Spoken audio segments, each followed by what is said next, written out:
I saw it again! No, you saw nothing. I did. Nightmare. Imaginings out of excitement. Go back to sleep.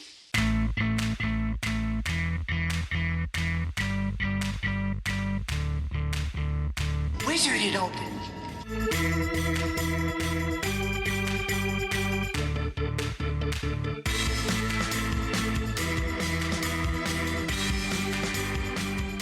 Hi, everyone, and welcome back to the IMMP podcast from the Intermillennium Media Project. My name is Matthew Porter. And I'm Ian Porter. I'm his dad. He's my son, and it's still the holiday season. Wait, are you going to make me watch a movie? Of I mean, course. someone should stay here with the camp, right? Get in the boat, Malik. Ah, dang it. So we're still celebrating the Yuletide, and for us this year, that means Christmas with Conan. Yeah. If you were with us a couple of weeks ago, we watched Conan the Barbarian, the 1982 John Milius movie starring Arnold Schwarzenegger. And we're back for more. Yeah, with a movie that is still very Conan and also is very different. 1984's Conan the Destroyer, the sequel to Conan the Barbarian. Have a holly jolly Christmas. In case you didn't hear, oh, by Crom, have a holly jolly Christmas this year. When Crom emerges from the earth to bring weapons to all the good and violent children. Exactly. But yeah, you see, this is interesting because I know you'd shown me both movies before we did this holiday theming. And it's weird. I remembered scenes from Destroyer, but I didn't remember the plot of anything but The Barbarian. Interesting. Which I think says a lot about how these movies are structured and how these movies are different in their construction. Now, I watched Conan the Barbarian on HBO when I was able to, finally, like I talked about last time. And I watched that a couple of times. But Conan the Destroyer, when it came on cable TV, that's the one that I watched repeatedly. Oh. I don't know how many times I watched this in that 1984-85 timeframe, but quite a few. You see, that doesn't surprise me. It's weirdly enough the more approachable movie. It is. There are ways in which it's kind of weird thinking about these movies as sequels, as one as the sequel to the other, because they are so different in so many ways in tone. There are ways in which 82's Conan the Barbarian seems to me like a 70s movie. Yeah. Kind of dark and gritty and serious. And yeah, of course, there are things like Star Wars in the 70s, but I'm thinking of things like, The French Connection and Serpico and, well, I guess a lot of cop movies for some reason. That kind of darkness with an anti-hero sort of feel for a lot of the movies that arose in especially the early 70s, but all through the 70s. Conan the Destroyer is from that magical year of 1984. Yeah. And it is very much an 80s movie to me. It is an 80s adventure movie. It still has a bit of that Hyborian age feel, but everything has been smoothed down, rounded a little. This has a little bit of the plasticiness that I would have expected. That seems weird to describe, but there's something about how certain characters are added in to take the edge off of things, how neatly certain things wrap themselves up, just how the fight scenes are presented a little bit more chunked in the way they are. It makes the entire thing feel, I want to say flatter, but that's wrong. It still is a vibrant movie. It's an excellent at what it does. It's a different kind of experience. This movie has a bit more quest kind of nature to it than the original Conan does. You talked about the original Conan the Barbarian feeling like a D&D game. Yes. I definitely knew people who played D&D in a way that was kind of like Conan the Barbarian. Conan the Destroyer is more like how my group and I played D&D.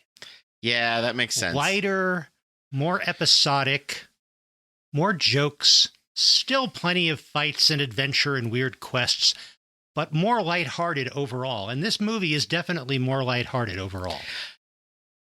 I joked also about Conan the Barbarian of wanting the playset of certain of their settings and moments.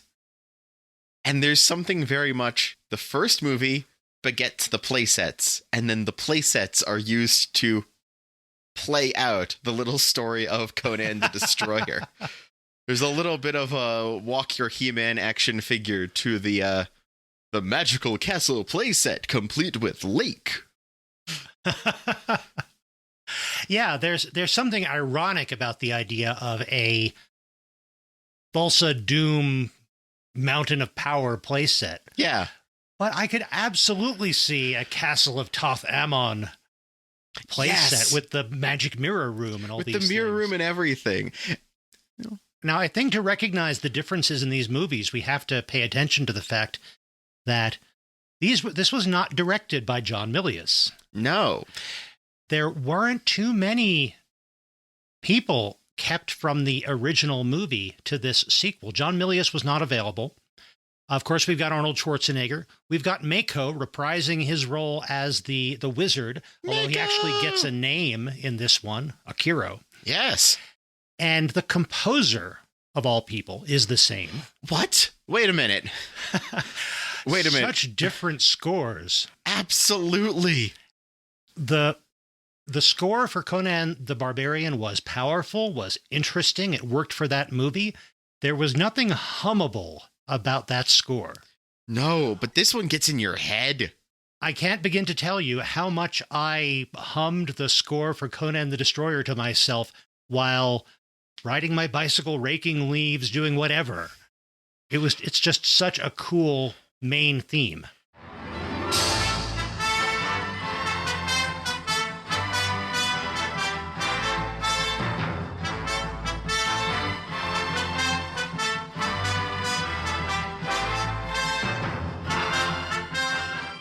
I'm going to just warn you right now. You're going to be editing this episode later. You think you're not going to re-put it into your brain another time now? No question about it. Oh, goodness, yeah. Now, they couldn't get John Milius to direct this movie. It was still produced by Dino De Laurentiis and his company. And I think Raffaella De Laurentiis was taking the lead in producing at this point. So they got another director, a director named Richard Fleischer. And this is not the first time we have watched a Richard Fleischer movie for this podcast. It's not. And actually, it fits so well. Cast your mind far back to the first few months of the IMMP podcast when we watched 20,000 Leagues Under the Sea by Walt Disney. I'm sorry, why did no one in Conan's group have a turtle shell guitar? It would have fit so well. It could have fit so well. We didn't get a whole lot of singing in this, did we? No. Now, I mean, Richard Fleischer, he had done some more serious movies, too. Oh, yeah, he's got some wild stuff in here. He's got 73 Soylent Green. Yeah, he directed Soylent Green, Fantastic Voyage, Barabbas, the biblical epic from 61, and that's a movie that he had directed for De Laurentiis.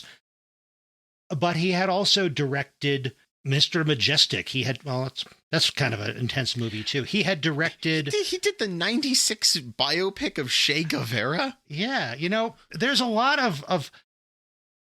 It's funny.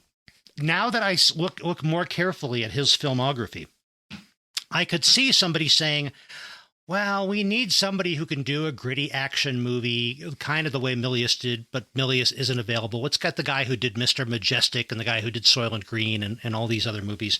The guy who did Barabbas, we know he can do a Swords and Sandals kind of movie.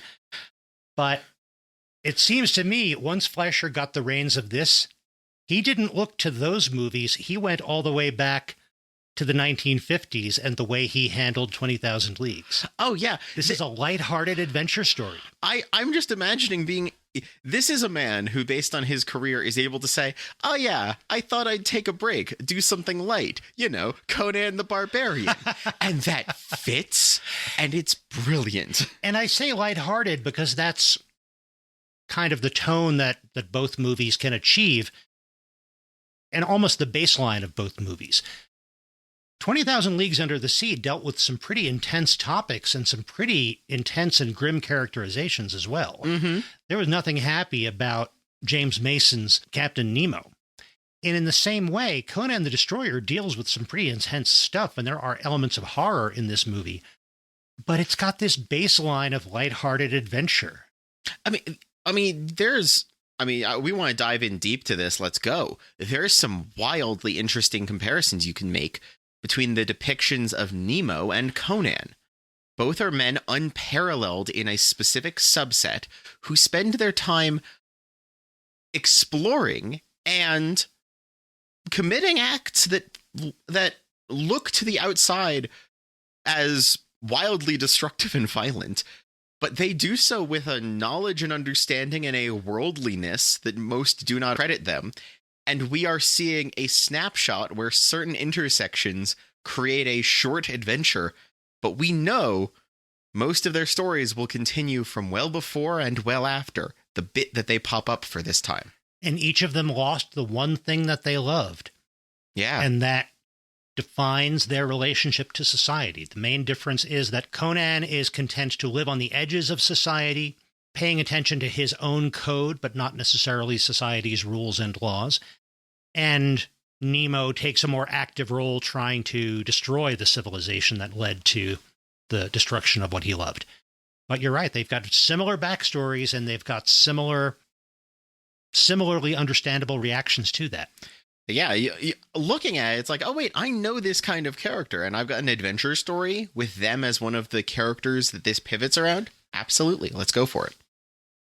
And it makes sense. And if we're going to get into the story of Conan the Destroyer, getting the fact that this is not quite the Conan we left, this is a bit more of a, I've traveled a bunch, and some of that cynical nature we saw, I think, comes through more with this version of Conan. Yeah, we see him and his now sidekick, somebody we haven't seen before. This wiry, kind of weaselly little guy named Malik, counting up the loot from their latest heist, where they've robbed a merchant of a bunch of jewels. And not long after this, there's a reference to Conan as the King of Thieves. This is one of the personas of Conan, one of the things he was known as across all of the stories, and therefore all of the legends across the Hyborian Age, was that he was the King of Thieves. If he wanted something, nobody could keep him from it. It's not that he was particularly sneaky, he was just particularly driven and powerful, and he took what he wanted. Yeah, I gotta say, the moment Malik popped up on screen, I was immediately making comparisons to a different movie, because for some reason he reminded me so much of the character of Philippe Gaston, played by Matthew Broderick in the movie Lady Hawk, that I keep on comparing them. It's a very similar tone if you've seen that other film. Oh, that's weird. That's weird. This kind of wiry bouncing around, and is important, but there's just something about him that called upon, like, oh, look, it's store brand.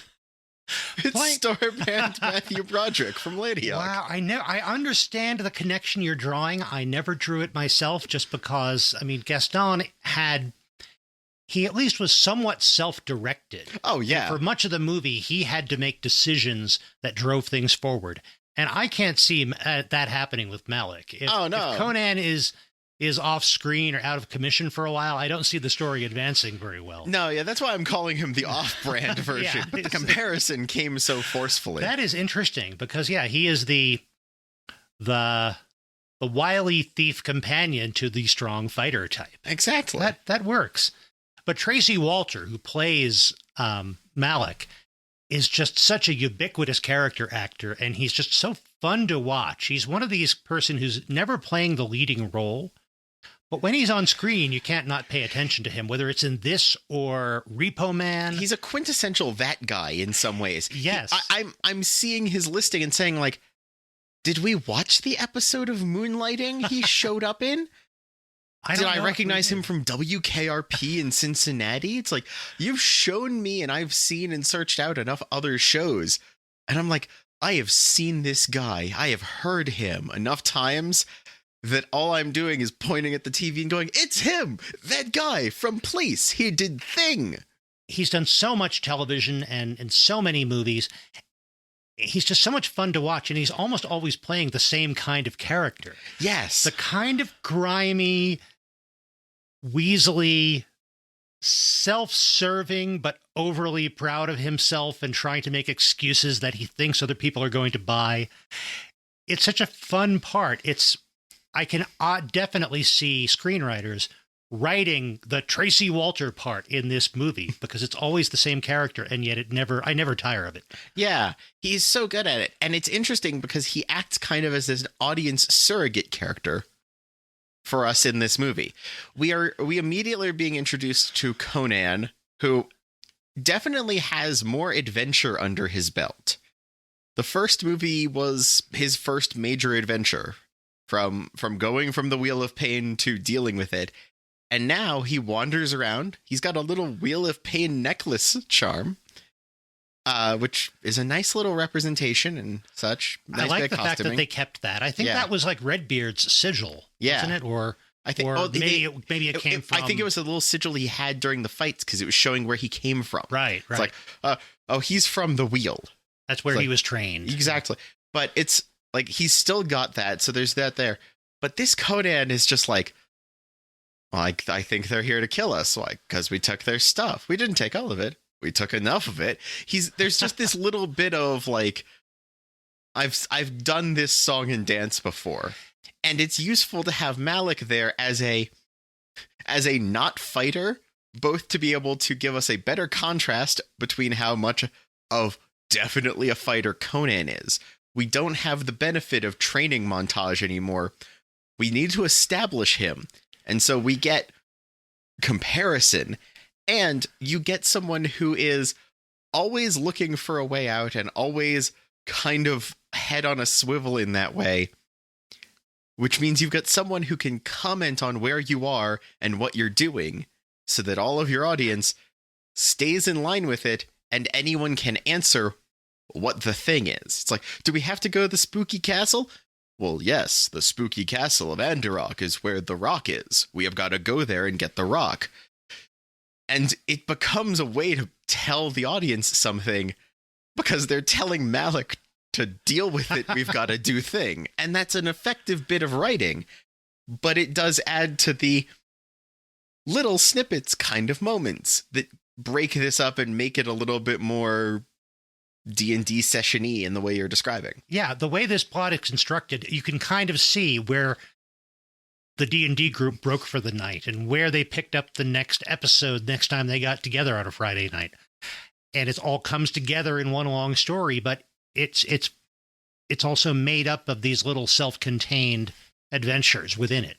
You know that if there's an actual person in a D&D campaign who's playing a character like Malik, it's most likely the one who actually takes copious notes and is on top of stuff and exactly knows he's getting everyone else in the party up to speed every time he does that. There was one science fiction RPG that I was a player in. It was run by your aunt. And the character I created for that was absolutely modeled on a Tracy Walters character. Yes. It was a little mechanic character. I forget what he was named, but he was definitely a Tracy Walter character. He's such a fun character to watch. I figured that'd be a fun character to play. Absolutely. And yet Malik is not useless in a fight. And I was glad to see that because I don't think that Conan, even the stoic Conan that we see here at the beginning of this movie, stoic in the sense of he really doesn't care if he lives or dies. While he lives, he is going to live, and if someone tries to kill him, he is going to fight them. but he can fight so effectively because he doesn't care whether he lives or dies. And that's because, like we said, he's already lost the one thing he was ever going to love. But even that character, he would not have had any patience for Malik if Malik were not also useful. And he is. His go-to move in a fight is to get out of harm's way by climbing up high and then jumping onto the back of somebody else's horse and stabbing them with 2 daggers. But it's effective. It's effective.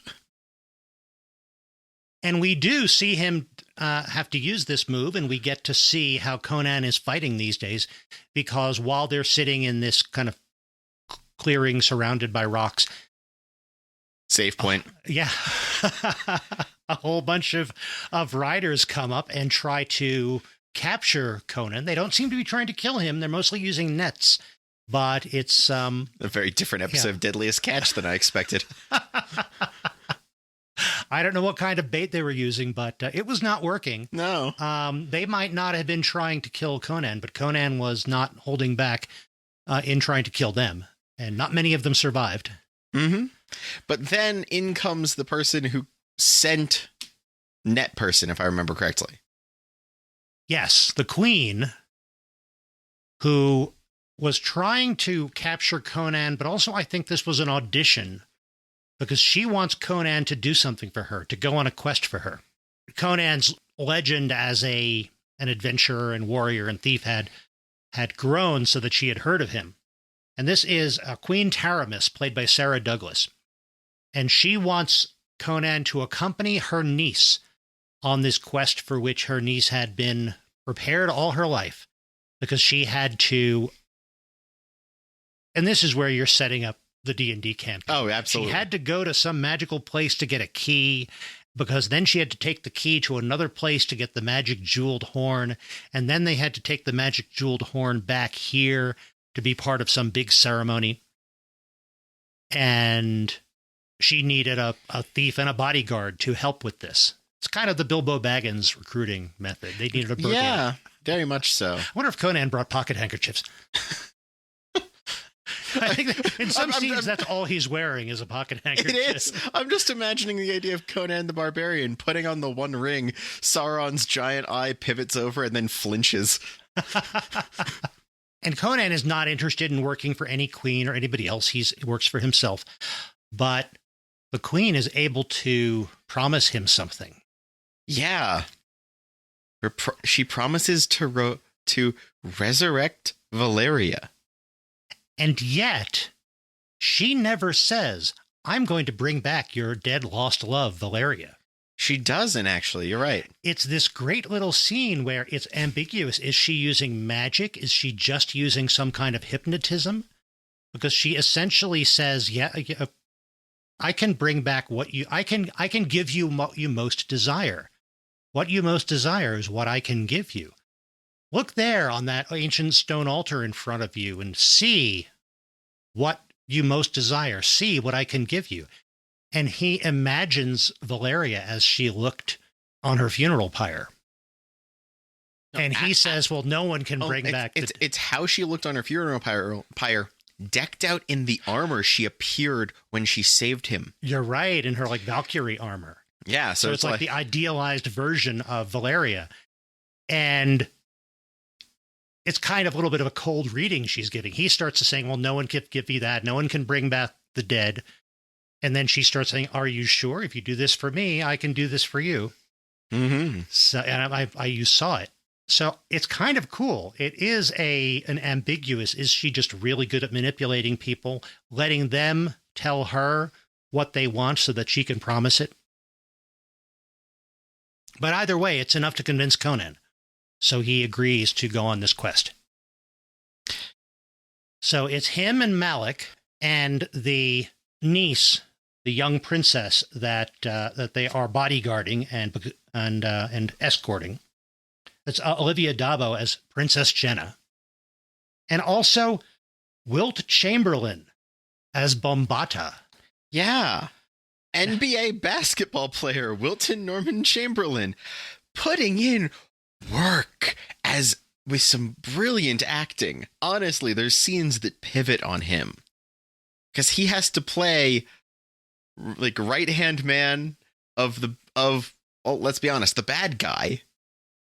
And we get told early, like, the plan is get her to the place. She's the only one who can pick up the thing for us.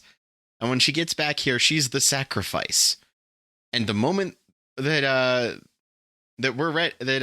he's no longer useful, it's your job to stab Conan the Barbarian in the back. And immediately he is playing stalwart and reliable henchman. He is playing nervous at being given a task that is dangerous. He is playing smart but duplicitous. He has a lot going on in these scenes, and he's doing great with every bit of it. There is more depth to his character than possibly any of the other characters in this movie. Yeah. And he nails it. It's a good performance. And it makes sense that they would cast him. There was a fair amount of what people might look at as stunt casting in this. Wow, it's Wilt Chamberlain, and he's going to be in this movie.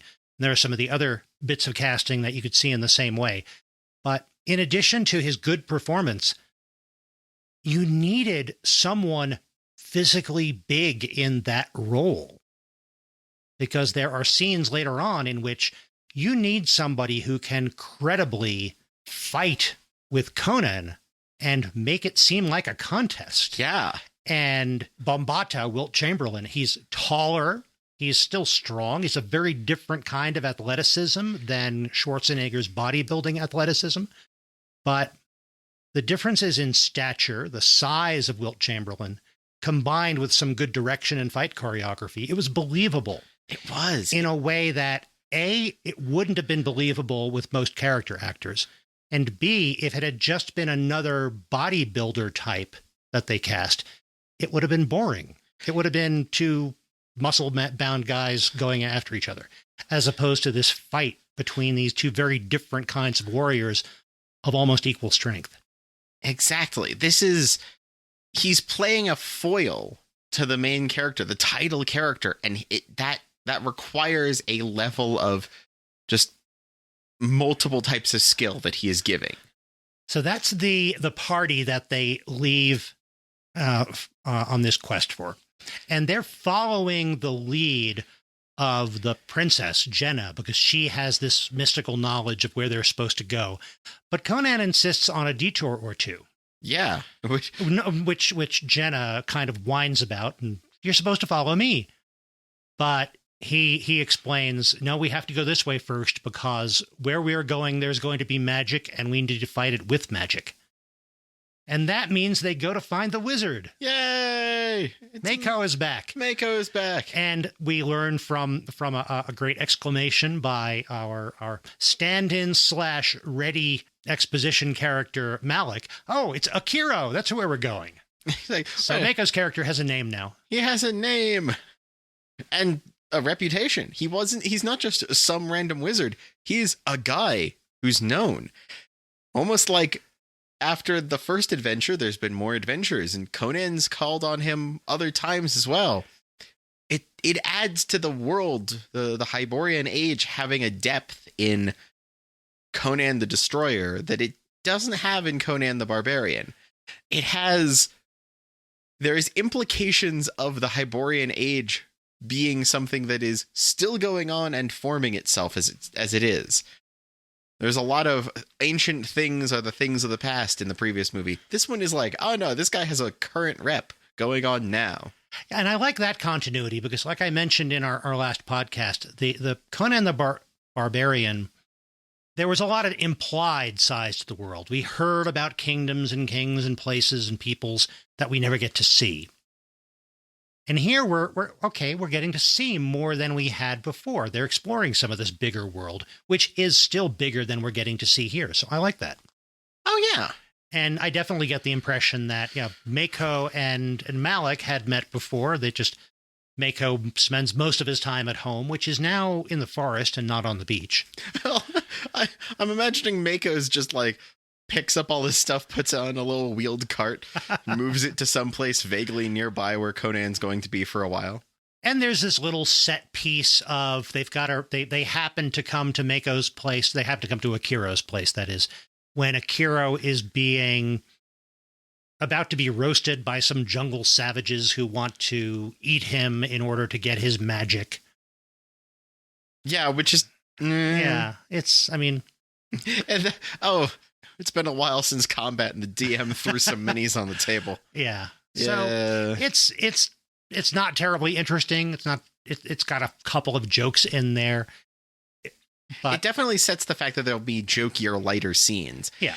And it's not great how they do that, but the fact that we get this back and forth with some of the characters at that time gives you an idea of the kind of action scene we're in for. Yeah, they wanted a story beat other than knocking on Akiro's door and saying, "Hey, it's time for an adventure." Okay, although let me grab my stuff. I do kind of want the reverse shot of knocking on his door. He opens and cut back, then cut to from the inside out, and you just see all of them in the doorway.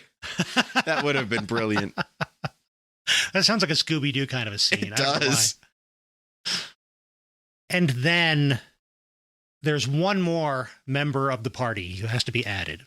Yeah. And that is another bit that I could see it being thought of maybe as kind of stunt casting, because they run into a warrior woman named Zula, played by Grace Jones. Now, Grace Jones you've seen Grace Jones before. I don't know if it's in a movie that we talked about for the podcast, but she was in the James Bond movie A View to a Kill. Yes. As Christopher Walken's right-hand assassin, hench person. Yeah, she's one of those actors who their presence, even when they don't have a line, she just commands the room in that sense. And there's something about the way they introduce her with this entire little other scene and moment that feels like it's like a Marvel character showing up in another one's movie for a moment. It feels like she's a completely different series of adventures that are intersecting for a moment.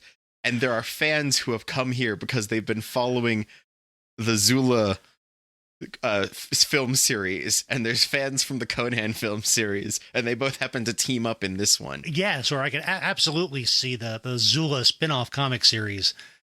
And Grace Jones, she was already well-renowned as a model and a singer before she turned to acting. Mm-hmm. So she's one of she already had such a presence and such a following that people were eager to see her in movies, which is why in the early 80s, she was put into more and more movies. And I think she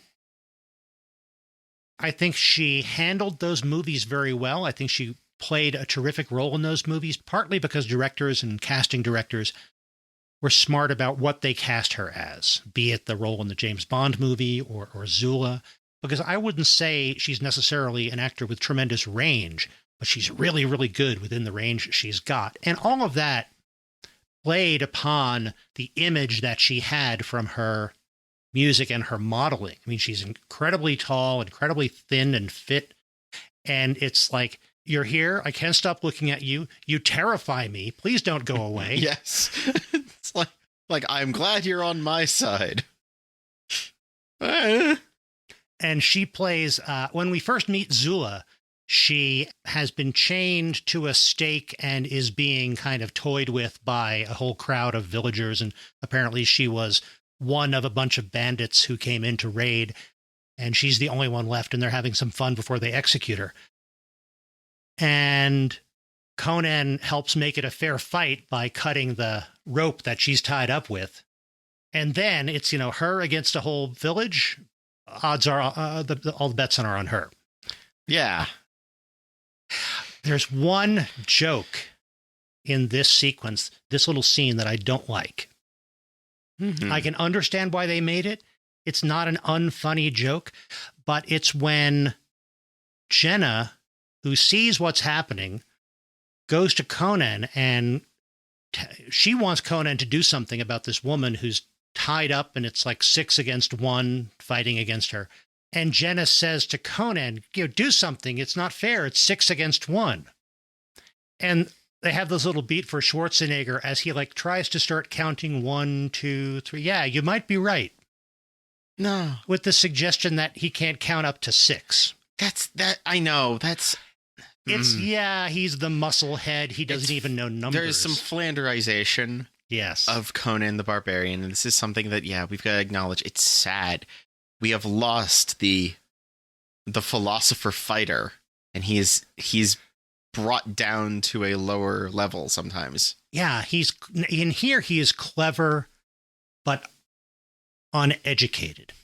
In the first movie, they made the point that he has been educated. He has learned philosophy, and I'm sure he has learned basic mathematics or arithmetic. I'd say somebody who is supposed to be able to fight is going to know how to count up enemies really well and keep track of how many there are left. Oh, yeah. If you have 6 enemies and then you kill 3 enemies, how many enemies do you have left? I'm pretty sure that's math that Conan can do. Oh, I'm sorry. He's been trained with a bow. It might not be his weapon of choice, but I'm certain he knows what to do if he picks one up. And that means you know how to count how many arrows are in your quiver and subtract how many you've fired and keep that running total constantly shifting as you move, picking up ones from your fallen enemies and firing new ones into your dying ones. Right. He is going to be able to do that math as fast as he needs to. Now, could I see Conan making a joke by going slow because he trusts that the fight's going to be okay? Maybe. But that's me trying to give credit back when I shouldn't have to, because it shouldn't have put in that scene to begin with. Yeah, I could imagine he suspects that the Queen and Princess Jenna and Bombada all see him as the unintelligent lunkhead. So he's going to toy with them by playing that role. But yeah, that's a stretch in order to save this. I think it was just a joke they put in because it seemed funny, and it was the one place where the drive towards lightheartedness in this movie, I feel like it betrayed me a little bit. Yeah. But, of course, once she gets free, which she does, Zula goes after Conan and the people to pledge her loyalty to Conan, and just all she wants is to ride with him and fight with him. And Bombada tries to drive her away, and Conan says, well, we'll see what happens. Come on. Yeah. And that's one of those moments where it's like, it's got to be way harder to stab this guy in the back if you're there. You can kind of watch Bombada figuring that out. It's like, I didn't think it was going to be easy, even though there's that much back to stab. It's with you here. I'm more likely to die once I do finish betraying them. Oh, great. And that's the end of our first extended episode. We've got all of our characters. We've got the party. We've got the quest. You could almost hear the little PlayStation pop up. Yeah. Zula joins the party. Little text box appearing in a window. So then they have to go on to the next little self-contained adventure, and that is going to the castle of Thoth Amon. Yeah, this is the magical Thoth Amon playset, which absolutely comes with the little rolled up piece of blue vinyl to act as the lake it sits on, I think. So it's this magical crystal castle out in the middle of the lake, and they have to go there because that's where the key that is needed to later get the special magical jeweled horn is. And they decide, well, it's getting late. Let's go there in the morning instead of trying to venture out as it's getting dark. Cool idea, except when Amon, whose castle this is, decides to come and snatch the princess. Hi, I'm a bird made of smoke or mist or like... Yeah, he turns into kind of this Hi, I'm ethereal. Dragon made of colored smoke. I'm ethereal enough to pass through walls silently, yet sturdy enough to pick up a full-grown woman and drag her away without a sound. What? They do some pretty good editing with that as well. We get some animation, and it's similar to the animation of the demons during Conan's resurrection scene in the previous movie. We get this animation of this smoke dragon and cutting back and forth to it flying towards them on the lake and everybody else sleeping. And I think they were like knocked out by the magic fog. Yeah, it's like he puts out magic sleep fog and everyone's just like, oh, maybe this is a fine place to rest. Honk. And you cut to the dragon, cut back to them, and you see a shadow go across them. And then cut back to the dragon. reaching down and then like cut back to the princess being gone. It's really well done to incorporate this animation without having to try to composite things or do things that would have been more likely to show the seams and show where it doesn't really work. Yeah, it's honestly a very, very well done scene, which makes, ironically enough, the way the chase after, once they wake up in the morning, feel all the weirder. Because they wake up and they're like, she's gone. Oh, no. Well, the wizard who guards the thing we're camping outside of must have been the one to take her. Everyone hop in the boat. And I'm sorry, I've got to point out, that boat is one of the wildest bits of green screening I've ever seen. Because it feels so weird. They misalign the boat going towards the camera and the back plate of the pier they're leaving. And it starts to look like Conan is somehow flying the boat slowly into the air up towards the castle away from the water. I wanted to go back. I found clips later because this was just too weird of a moment. To jump ahead a little bit, when they're taking the same boat back after their adventure in the castle, and one of the people on the boat is saying, it was just an illusion. I'm thinking, well, yes, I can obviously see that. It, exactly. Oh, you're not talking about the boat. Exactly.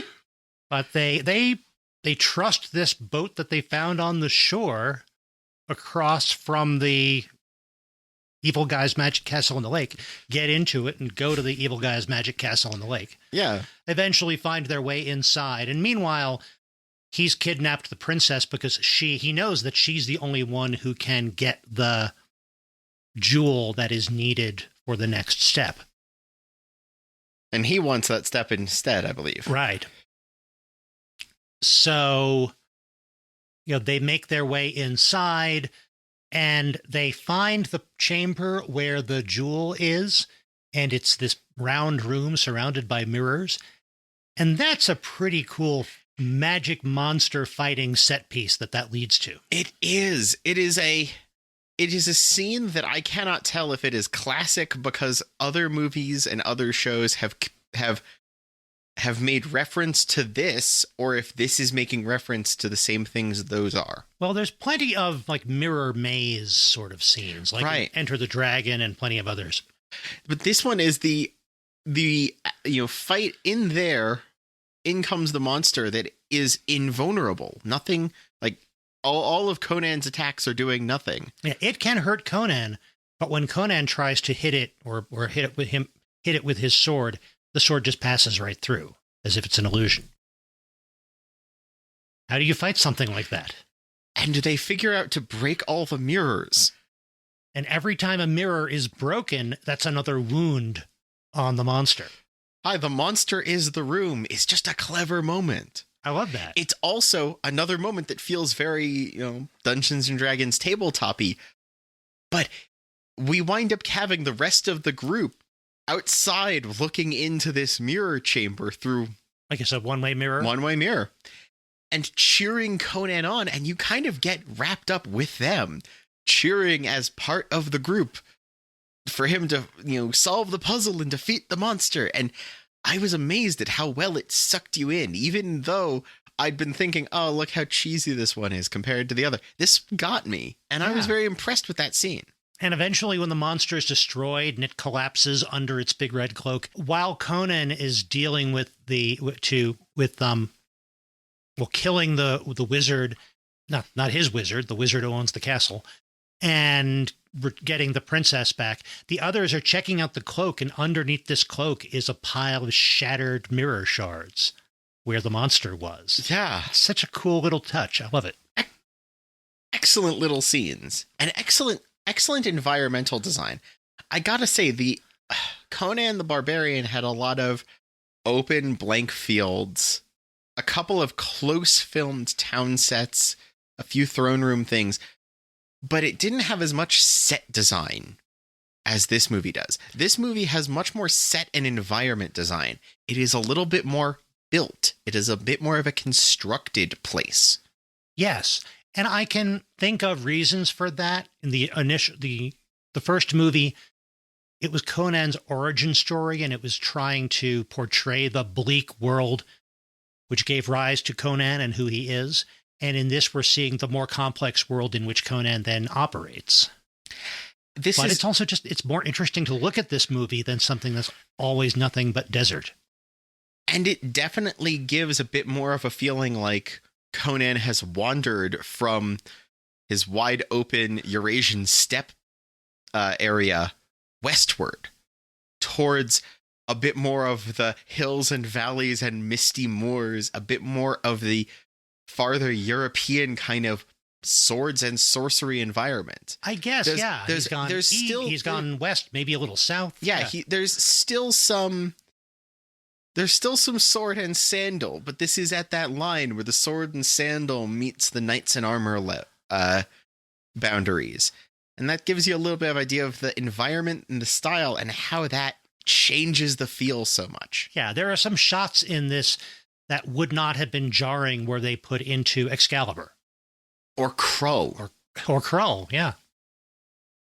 Oh, and speaking of the design and the effects for this, I have to correct myself. I was talking last time about some of the really impressive practical effects they did to like add a model of an ancient city to a real mountain. The one I had in mind was actually from this movie, not from Conan the Barbarian. I don't doubt that they may have done some of that for Conan the Barbarian. But the really impressive shots like that, I think, are from Conan the Destroyer. And that makes sense because there is more complex, interesting things to look at in Conan the Destroyer. Yeah. Makes a lot of sense with that. Yeah. And I can understand with Fleischer having experience in merging puppetry and forced perspective and weird props and live actors going all the way back to 20,000 Leagues Under the Sea. He had some tricks up his sleeve, he and his team. Yeah, he's gonna pull out some stops to make something feel magical in an establishing shot in a different way than you'd get from another director who hasn't been able to experiment with those tools the same way. And in terms of magic, this movie seems to have a very different feel and approach to magic in this swords and sorcery world. In Conan the Barbarian, there was magic. We saw some magic. Some of what we saw was what Tulsa Doom could do. And some of what we saw was what Akiro, back then just called the Wizard, was capable of in summoning demons and things. But it was all a very physical kind of magic. It was all Doom controlling his environment and controlling himself. And the magic that made him powerful wasn't the magic of turning into a snake. It was the magic of persuading people to do his bidding no matter what. Yeah. The wizardry we see Mako's character perform in that movie, it was about very physical seeming aspects of life or death. There's a force needed to apply to the world to make it move in this way. It requires this extreme presence built up with layer upon layer from Thulsa. It requires arduously painting sigils on the body of a dead man to bring him back, kind of like. And it was a very will-based magic. It was very much, it relied upon just the force of will that Thulsa Doom had, or the force of will that the Wizard and that Valeria had. The magic in Conan the Destroyer seems more creepy and otherworldly. Like it's based not just on my immediate will right now, but upon my understanding of ancient knowledge. Mm-hmm. It's a bit more of a magic of the mind in a different way. There's a bit more, I know something that lets me do this. Right. You know, previously this was magic that was done by pushing on the world with enough force in a place to make it bend. This is more the magic where if I know to put thing here and here and here, I can use much less and the whole thing moves. And that's just creepier. Yes, it is. It's like, yes, you could turn into a mist dragon by making sure everything is right, but knowing you can step right here off this tower at this time of night, at this thing, and you turn into it and you can do this. There's something scarier because they know this, and more disturbing because it's not this earned force that they put so much effort into before. It's this trick to it. It's like the magic in Conan the Barbarian was about breaking down the doors, and the magic in Conan the Destroyer is about knowing how to pick the locks. Yes. Which actually fits what happens later very well. Yes, because, it does turn out that Toth Ammon was a load-bearing bad guy. Because when they destroy him and take the key gem from his castle, the castle begins to collapse, and they hightail it out of there in the boat. And they move on to the next adventure, which is taking this key to the place where the sacred ancient jeweled horn is located. Exactly. Good session, guys. Same time next week. But it's off to getting the jeweled horn. We get a bit of camp downtime in between, I remember. Yeah, we do get that bit of a little bit of character development. Mostly a break from the action. Mostly involving everyone getting drunk. And all the while, the very young Princess Jenna has been falling, has developed a crush on Conan. Yeah. And, meanwhile, she's literally half his age. And he's size. Still the only person he was ever going to love is Valeria. Exactly. It's like, oh, this isn't a love triangle. This is an unfortunate love vector where each are pointing in a different direction. And yet there are parts where the script just gets creepy, but there are also parts where it's cute and understandable. She's been locked away in this palace, trained to be part of this magical whatever this is all her life. And she even hurts Bombada's feelings by saying, I've never really seen a man. I mean, all I've seen is you. So the idea of her having a crush on this Conan the Destroyer that she sees, and that's understandable. And there is a really fun little moment where she's just hearing drunken Conan mumble some of what he thought was so amazing about Valeria, and immediately the princess's thoughts is, I need to learn how to fight. Zula, you're a warrior woman. Teach me how to fight. And suddenly Conan's stumbling over. It's like, don't learn how to use a spear. That's a bad weapon. Learn the sword. Sword's good. Steel. Yay. Yay, steel. And meanwhile, Jenna can't even lift the sword that Conan uses. Can't even lift the sword. And Zula's just there thank me, I helped. You've got his attention. So yeah, that was there's that and some other kind of jokey character development. That's all fun.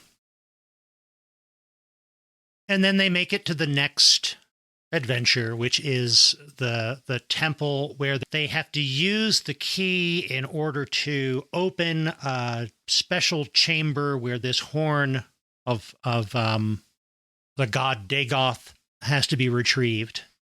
And the whole idea is that the queen and the princess need to retrieve this sacred jeweled horn to bring to life their wonderful god Dagoth, who is depicted as a very handsome looking man on a horse. Oh, I thought he was just kind of reclining and chilling out. I thought he was riding a horse on the statue. Might have been. Definitely a pretty boy. Yeah. With a hole in his head where a horn might go. But what do they find when they get to this old temple? Well, they find a couple of things. One is they find the place where they can use the key and get the horn. They also find a wall full of ancient inscriptions, which Akira can read. And he learns, well, okay, let's see. This is saying that in such and such a year, a princess with a certain birthmark is supposed to get this jewel and then be sacrificed so that those who sacrifice her can reign at the right hand of the god who is going to come and destroy the rest of the world. Wait a minute, Conan. Can you take a look at this? Did you know about this? Yeah, and there's a little bit of dang it, you brought someone who can read the instruction manual. Well. And that's not the only problem, because there is apparently this cult in this temple whose job is to guard everything. And I think they now that the princess has been able to liberate this horn, they want it and they want to use it because they've been training for this all of their lives too.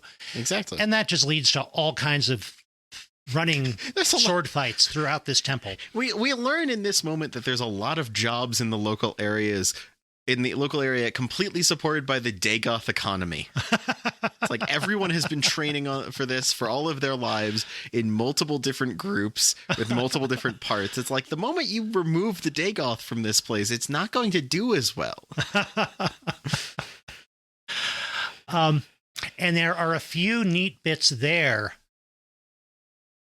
where we see Bombata realizing, well, now that we've got the magic horn, the princess was able to get it. I put it in the bag that I'm carrying. We don't need Conan anymore. So he accidentally leaves Conan behind in some of these fights to be killed, accidentally starts locking the door behind them before Conan can join them in the safe place. And yet Conan, of course, survives. Of course. And doesn't quite recognize what Bombata's been doing all this time. Which is another annoying thing. It's like, are you still playing dumb, or have you in fact been this flanderized? Because honestly, you should be able to realize and give him a talking to about the morality of his actions if you were the Conan of before. Yeah, you would think a great tactician like Conan would kind of say, well, this is weird. Like, you thought you could head me off at the pass. Oh, yes. And all of this confusion gives Bombata enough leeway that he can grab the horn, grab the princess, get on their horses, and bring the princess back to the palace. But of course, Conan being the good guy, and also Conan recognizing, oh, this Dagoth, when he wakes up, is going to destroy the earth, and that's where I live. I think I should do something about it. But mostly it's because, well, there's that's where I keep all my stuff. Right. Mostly because there's a defenseless princess who needs his help. He insists on going to the palace to save her. Everybody else joins him, except Malik, who is not really interested until the remaining temple cult people who've been after them show up, and he joins them as well. So eventually they're all heading back to the queen and the now captive princess. Which sounds way more Scooby-Doo chase like in our description here than it is played out, but not much more. No. So the final bit, the final adventure, the final session is infiltrating the palace and interrupting the ceremony in which they're putting this special magical horn back into the forehead of the pretty boy Dagoth statue to wake him up. And the plan is that they're supposed to sacrifice the princess at the first signs of life from the statue. Or else things will go terribly wrong. So let's not forget that step about sacrificing the princess. Okay, guys? Got it. Terribly wrong happens. Of course, because Conan, after the really cool fight that we've been waiting for all movie between Arnold Schwarzenegger and Wilt Chamberlain. Oh, yeah. That goes on for a while, but I wouldn't remove a second of it. Because it's, like I say, you've been waiting for that. It's an excellent fight, and they've been doing so good. Just setting them up to counterplay each other and you know, back and forth the entire time. But ultimately, with the help of his companions, of course, Conan interrupts the ceremony, saves the life of the princess, and we get to see what happens when you wake up Dagoth with the horn, but you don't give him his sacrifice of a princess. And the answer is we get our last character joining the events going on. Dagoth, uncredited, but played by Andre the Giant. Yes. Yes. Showing up in a rubber suit and absolutely being brilliantly terrifying. Now, I keep going back and forth on this when I see this movie. Is that what Dagoth was going to be like all the while? Was his statue form a chill, pretty boy to make it seem enticing to wake him up? And then when he's awake, he turns into a horrible monster? Or would he have been a chill, pretty boy, content to destroy only part of the world if he got his sacrifice, but because he didn't, he turned into the giant green scary monster? That's a very good question that it's very good that we don't get an answer to because the princess gets to live, but it's very odd that it's like, oh yeah, this anime pretty boy would have been here if he'd just gotten his morning cup of sacrificed princess. It's a wild setup. It is. And now that we're talking about Dagoth, and we're talking about the fact that he is awakened from his ageless slumber and turns into this horrible beast that, in addition to him being a big monster who's killing everybody in the palace, there are giant earth-shattering storms raging outside. And you definitely get the impression this is not just a local phenomenon. Dagoth is back, and the whole world is in peril. You get the impression that Dagoth is larger than the thing standing in the room. There's very much that Lovecraftian kind of, I am bigger, I am like... This is the fingertip of something multiple levels of dimensions above poking into the world and stabbing at you. Yes, that's where I was going. There's something very Lovecraftian about this. I'm glad you picked up on that as well. Even the name Dagoth. Yes. I mean, and some of the other magical names and terms that we see, and the idea of these ancient cults who exist only to protect this one weird little bit of knowledge or this old relic. Very Lovecraftian. And I honestly don't know how much of this story specifically is taken from Robert E. Howard's writings, but Robert E. Howard definitely looked up to a writer who was a little older and was publishing a little earlier by the name of H.P. Lovecraft and corresponded with him a little bit. He wasn't part of the real close Lovecraft circle, but in terms of where their stuff was published and the pulp literary circles in which they operated, there was a connection there.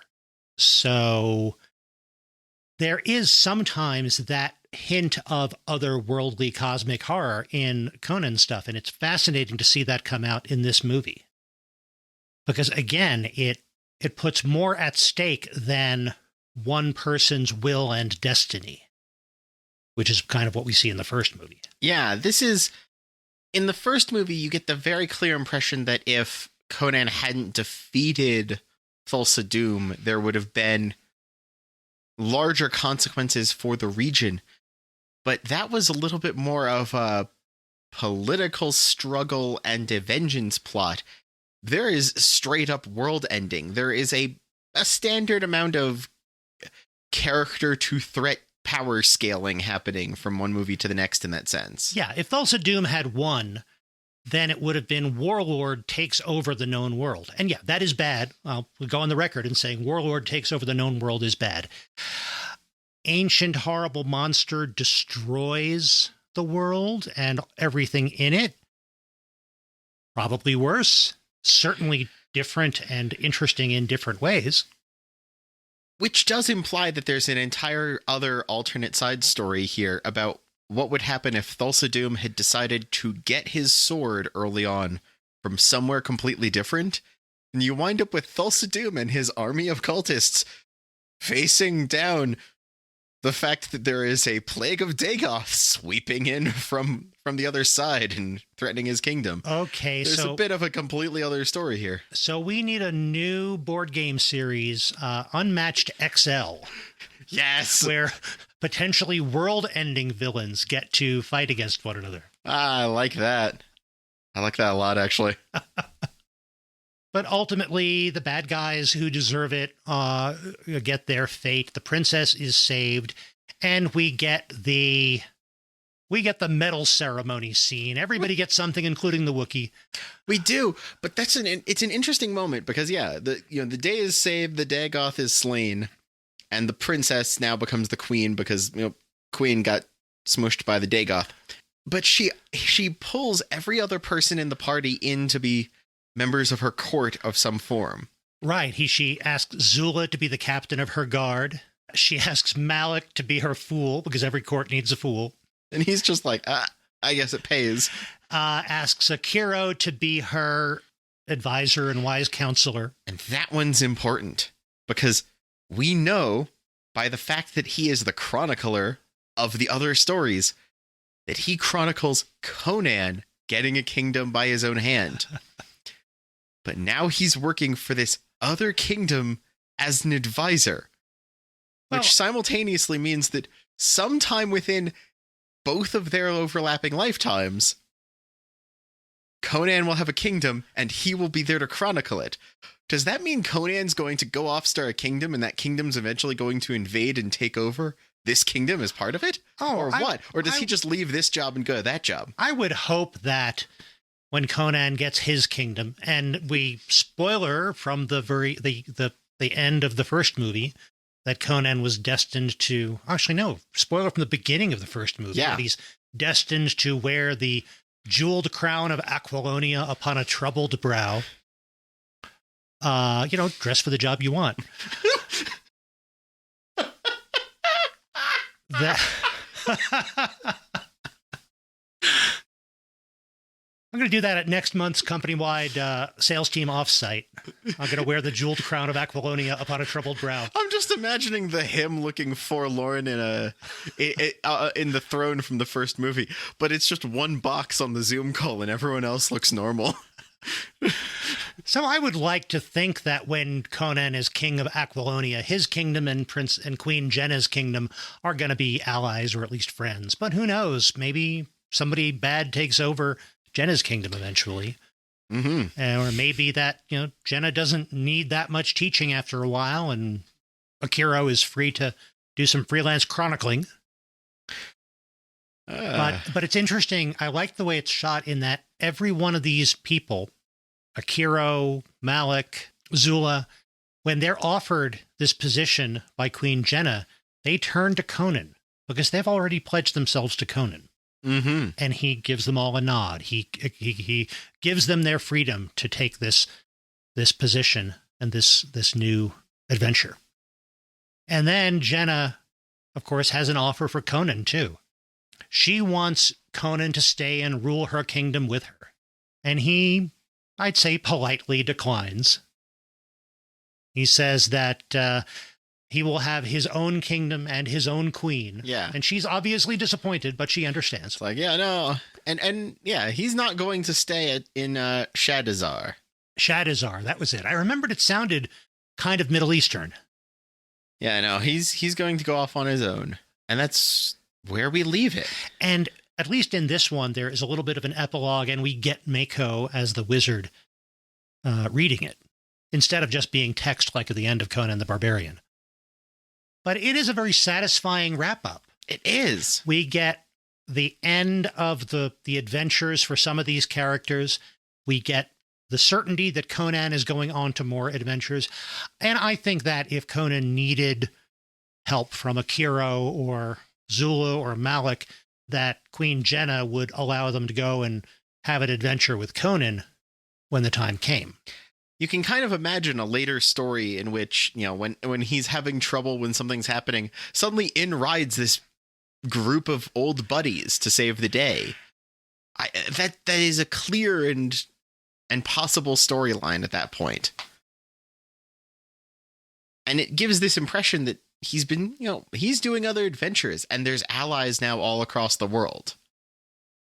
And that's a powerful thing. That's part of what makes him growing towards that king, trouble brow aside, believable at the end of this. In some ways, this movie does more to set up that that thing that we see at the opening of the first movie than the first movie did, which is interesting. So I guess that brings us to our final questions. It really does. Well, it's a movie. Screen or no screen? Screen. Screen. It's a very different movie. Honestly, I'm going to just be frank. I like Conan the Barbarian more than I like Conan the Destroyer. Oh, okay. But I think Conan the Destroyer is more watchable in a popcorny, I want an action film kind of way. It's easier to pull down off the shelf and watch, but it is in some ways another movie of this type and has less impact than the other one, I think. I think I can go along with that, in that although it's very self-serious and very weighty in a forced kind of way, there are ways in which Conan the Barbarian is an objectively better movie. Yeah. And yet, as you say, it's a lot more fun to watch Conan the Destroyer. Just follow along with this popcorn adventure and watch fun characters do fun things. Exactly. And that's one of those things where, like, screen or no screen isn't a place where we say a movie being good or bad. It's a how we feel about whether or not you should watch it along with us. And I'm thinking, absolutely. It's a very different thing. Watch this one too. It's also fun. Agreed. So I say screen this. Oh, yeah. And both movies would be interesting to put on as background video with an interesting bit of music over them. I wish that, and maybe there's a version of it out there. You know how in the Sinbad Blu-rays or DVDs that we've got, there is the score-only version that you can watch? Yes. I don't know if that exists for Conan the Destroyer, but I wish it did. Yeah.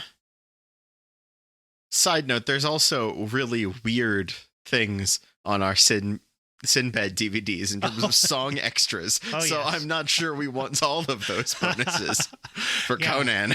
The 50s pop songs about Conan. Yeah.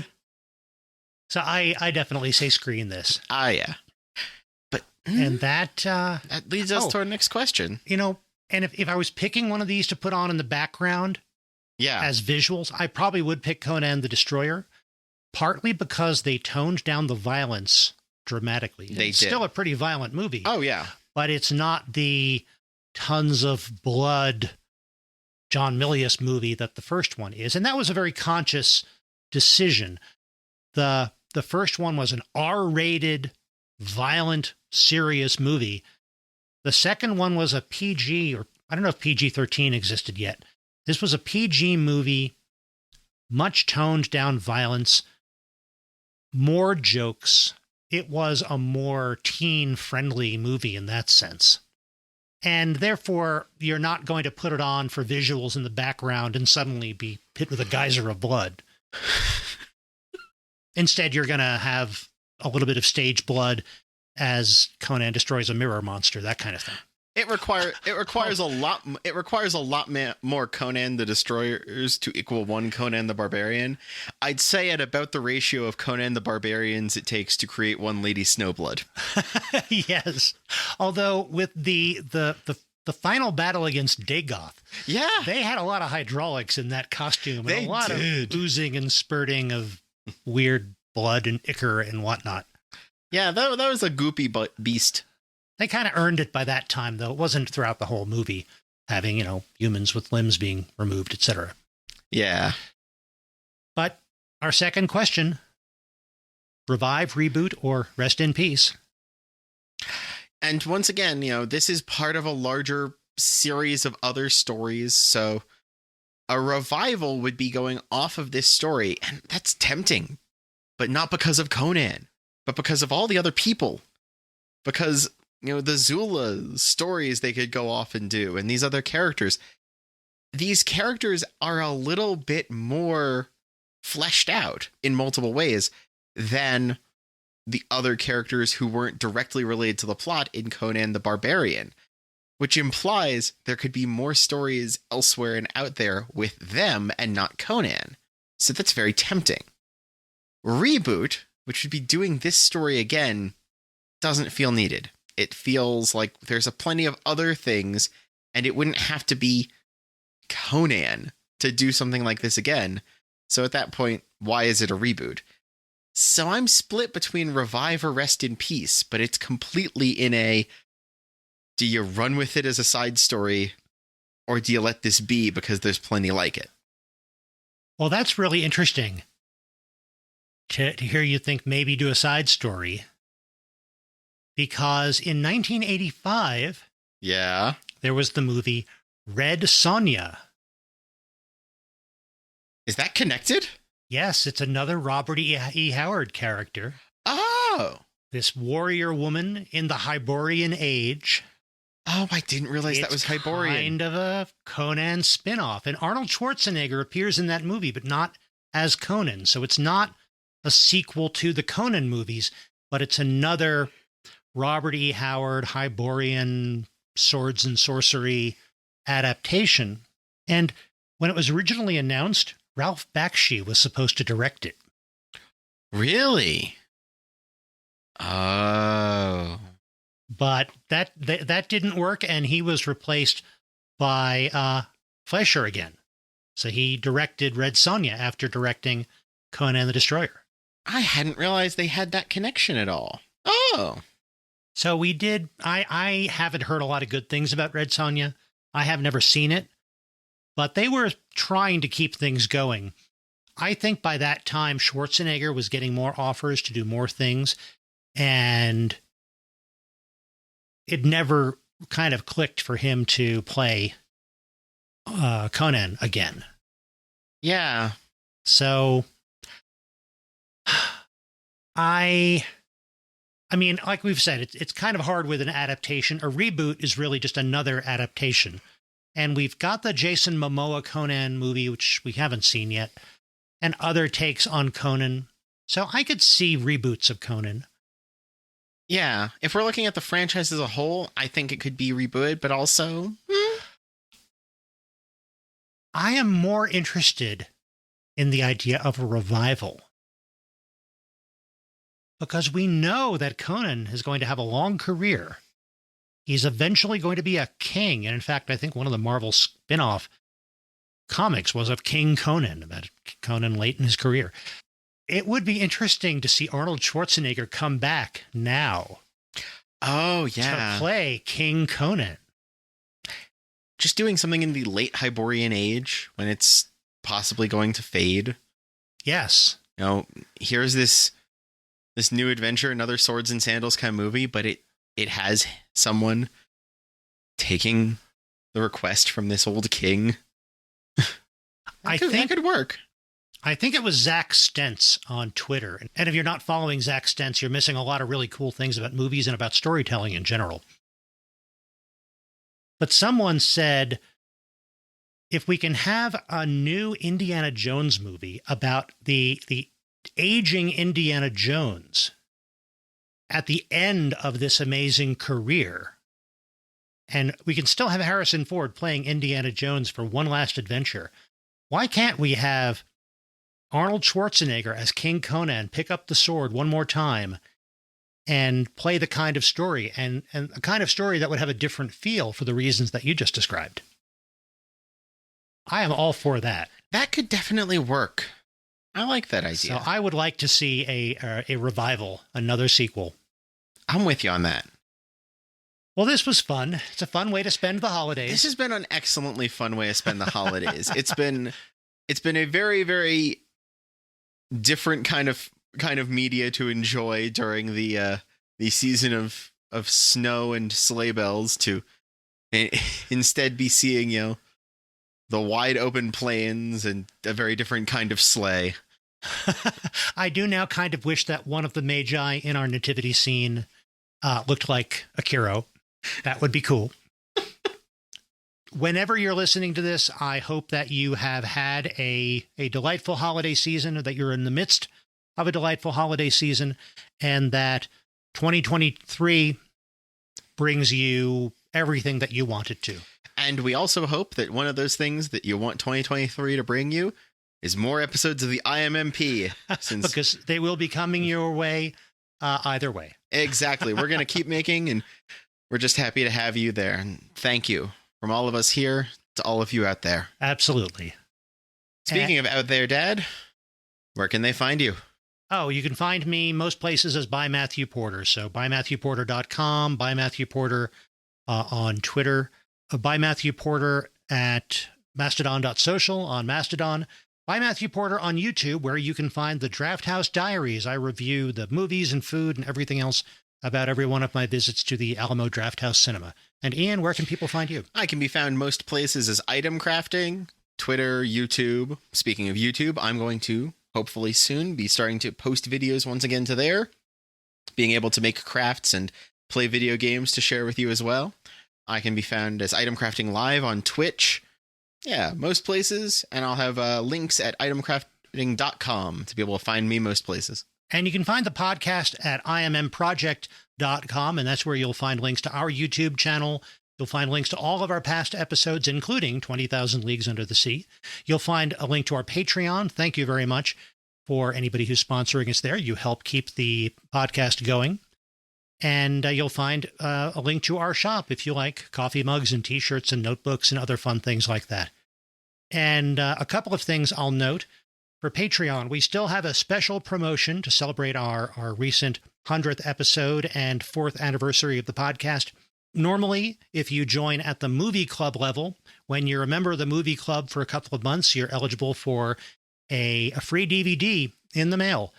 Anybody who is a member at our Patreon at the movie club level, as of January 1st, will get the first DVD shipment of 2023, even if you sign up on December 31st. And also, if you go to immproject.com and go to our contact page, you'll find our P.O. box. If you send a self-addressed stamped envelope to the P.O. box, we will send you back stickers. But most important, just thank you very much for downloading. Thank you very much for listening. And we look forward to being back with you in a couple of weeks. In the meantime, go find something new to watch.